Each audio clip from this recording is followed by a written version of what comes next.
Hello, welcome to Texture Myth. In this session, we will learn about one more built-in function that is percentage diff. Okay, so it is mainly a the difference built-in function. So let's go through the program. So here we are writing the code in fully free format with debug option, no debug IO, and SRC STMT.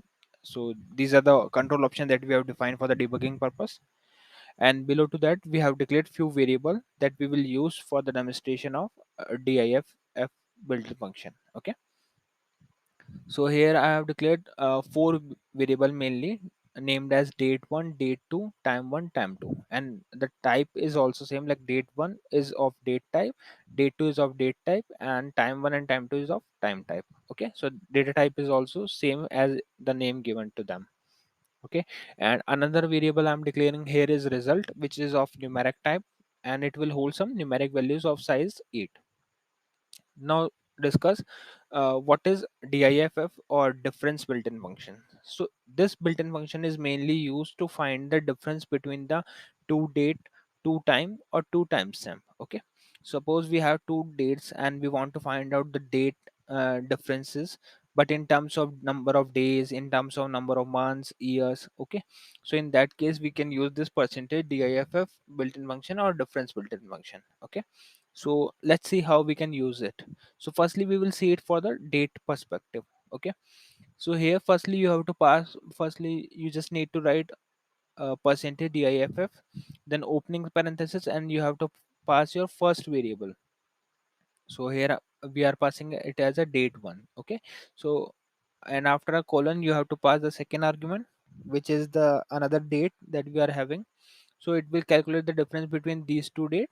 Now in which terms? So in, if you want to calculate in terms of days, number of days, so you have to pass, after a colon you have to pass star days, otherwise you can pass star month, or otherwise you can pass star years. Okay, so these are the optional values that we can pass as per our requirement. So here on line number 28 we are uh, storing some date values. So here if you want to assign some date value to the date variable, in that case you have to firstly write d, then in quote you have to write the date in correct format, then it will be considered as a date. So this is the syntax how we assign the date directly to the date data type variable. Okay, so we have assigned this as a date to this date one, and similarly we have assigned this date to date two. Okay, now we will use this percentage diff built-in function or diff built-in function. So here I am passing date one as a first argument, then date two as a second argument. Now here I want to calculate the difference, but in terms of number of days. So that's why I'm passing third argument as a number, star days. But if you want to calculate the difference in terms of months, then you can pass it as a star months, and similarly goes with the star years. So if you want to calculate the difference in number of years, so you can pass it as a star years. Okay, and on line number 33 we are just displaying the result. Below to that we are using the same concept or same built-in function, but in terms of time. So syntax is almost same. You have to just pass the first argument as a time one, then second as a time two, and then you can select any of the option like hours, minutes, seconds, or milliseconds. We have here we have four options. In date we have only three options: days, months, and year. But here in time we have one more option, that is millisecond. So as per your requirement you can select any of this format, and then you can calculate the difference. So here we are storing on line number 41 and 42, we are assigning some time to this time data type variable. So here you have to put t, then inside the code you have to put the perfect date format, then this will be considered as a time.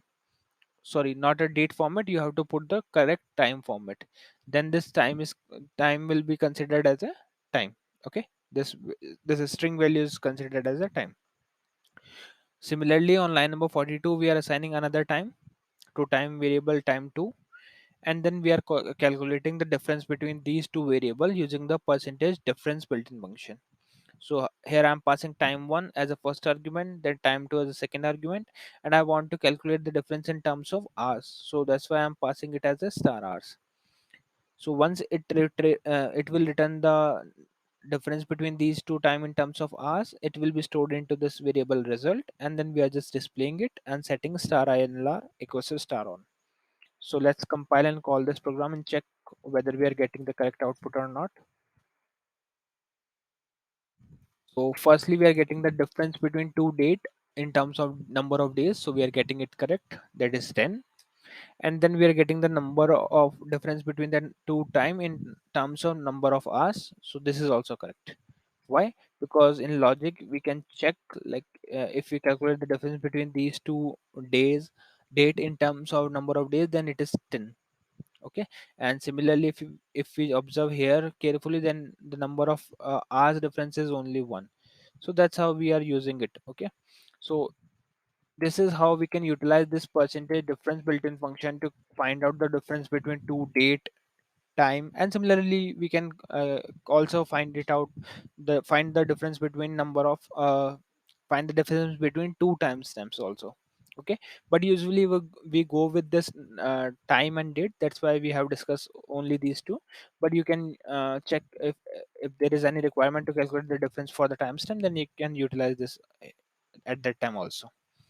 So mainly we have discussed here like how to calculate the difference between two date and two time in terms of number of days, month, year, and if we talk about the time, then in terms of hours, minutes, seconds, and milliseconds. So if you want to calculate it as a number of months, so you can just replace it star days with star months. Okay, so yeah, that's all for this session. In the upcoming session we will learn about few more things. So thank you for watching Texture Math.